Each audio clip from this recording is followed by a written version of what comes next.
Hi everybody and welcome to Express Golf. I'm Tom Denby. Now today we're going to have a look at the Cobra SpeedZone Irons. So these are the latest product from Cobra. They look fantastic. I'm excited to hit them on Trackman.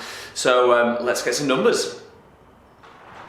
So first and foremost, if you're new to the channel, please hit that subscribe button. Also hit the bell button to get all the notifications of all the new videos. If you're not new, thanks for the continued support. It means the world to us. All the comments mean the world to us. It helps us to grow and develop and give you the best content out there.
As always, let's see what Cobra is saying on their website about this product and the technology that goes into it.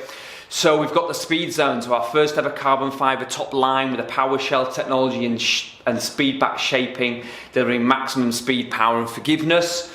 So when we look at the carbon fiber top line, which is very new, so that has a higher strength to weight ratio than steel and saves 3 grams to lower the center of gravity, maximize ball speed.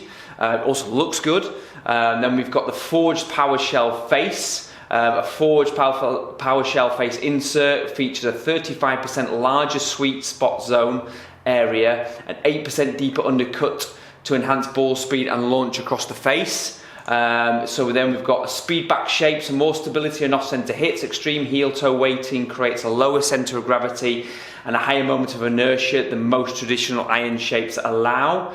And then excellent sound and feel. So the medallion in the back of it is a lightweight medallion which features aluminium, TPU and acrylic foam that work together to dampen the vibrations for excellent sound and feel. So in simple terms, they've put a golf club that's low the center of gravity, help to increase ball speed, but also that is very, very forgiving. So let's put it to the test and let's see if it's exactly what's happening.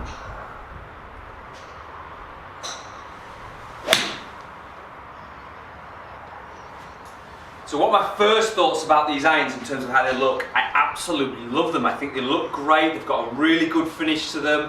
They've really looked at some minute details in the head to help you kind of really have that shelf appeal and the aesthetics to it. I really like the carbon fiber top line finish to it as well. It's something we've not seen before. One thing to note is that that isn't actually on every single iron. It's only on the top irons with 7, 6 and 5 and 4. On the lower irons it's not there. However, it looks fantastic. I really like the way it looks. I like the way it sits behind the golf ball. It's quite a nice shape to it. And one of the things I really do like about the carbon fiber top line to it, it's a thick top line, but that almost hides it, almost disguises it a little bit. So when you put it down behind the ball, it actually looks a bit more of a classic iron head than necessarily a game improvement head. But then when you look at the sole, we've got a really wide sole on the bottom there to really help you with the off-center strikes. So we put it behind the golf ball, it looks great, and it sounds great.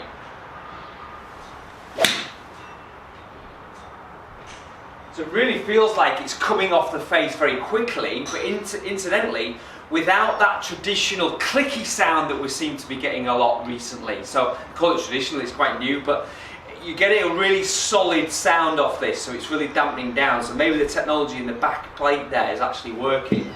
So I really like the fact that it sounds like a proper iron rather than just a loud clicky sound you get off a lot of irons at the moment.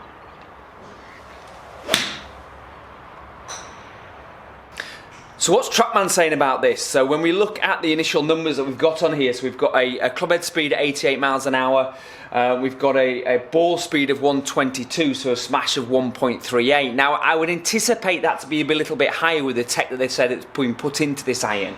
I thought it would explode off there a little bit more. I've hit these pretty good, to be fair. We've got a good club head speed.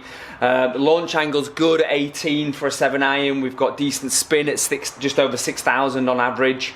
And then a carry distance of 165 with a total distance of 172. So the club's doing, from a distance perspective, about the norm for me, to be honest with you. I thought the ball speed would be a little bit higher, if I'm brutally honest with you. I mean, it's not low, but I thought it would be a little bit higher because of the tech into it. But overall, I do like the way these clubs feel and the way they come off the face. So also what I want to start doing is giving you the understanding of the options that you've got from a shaft perspective and grips when you're getting custom fit with these. So when we look at the steel shaft options, you've got KBS, Tor, 90 in the stiff and the regular. Great options, 95 gram regular shaft, which is nice and lightweight. We've then got in graphite, we've got the UST recoil shaft. Brilliant shaft. It's just phenomenal, this graphite shaft. It feels like no other graphite to me, I think. I think it's got a great torque rating in it. It's a great shaft if you like the feel of steel but you need to go into graphite. I think they've done a lot with that. Grip options, you've then got the Lambkin crossline. Fantastic grip. I'm very biased because I use this grip personally. I think it's a really nice feeling grip, always have done. What it's also done is incorporate the grips at the top of the grip. You've also got the Cobra Connect, which is effectively part of the Arcos Caddy app. It gives you all the data you need from the shots that you've hit, the distance you've hit them, etc. It gives you loads of feedback and also gives you distances to the green, etc. There's loads of plus points to that, that's for sure. In terms of the specifications of the golf club, they are strong lofted. When you look at the 5 iron being 21 degrees, that's the old school 3 iron loft. But everybody's strong lofted. You know, it's because of technology. Technology helps get the ball up in the air, which means you can hit it further. So there's nothing new outside of that from any other brand. It's definitely doing what everybody else is doing, but really like this product. I really like what they've done from the specs, from the shaft options down to how the head looks. Cobra are really getting it right. So final thoughts on the Cobra SZ Iron. I absolutely love it. I think they've absolutely nailed what they're trying to do with the product. There's loads of tech in it. It looks fantastic, so it's got a really nice appeal to it from that perspective, and I think they'll actually last. The look will last as well. Shaft options, grip options are great. The whole concept of the Cobra Connect is brilliant. So Cobra are really coming on strong now. They're really kind of building up as a brand. They've got a great following, so I'm really enjoying what they're doing with the brand and the products. But in terms of these irons, they've definitely nailed it. So thanks for watching the Express Golf channel. I've been Tom Denby. I hope you enjoyed the review of the Cobra SZ. If you did, please hit that subscribe button. Also hit the bell button to get all the notifications of all our new videos. And we look forward to seeing you soon.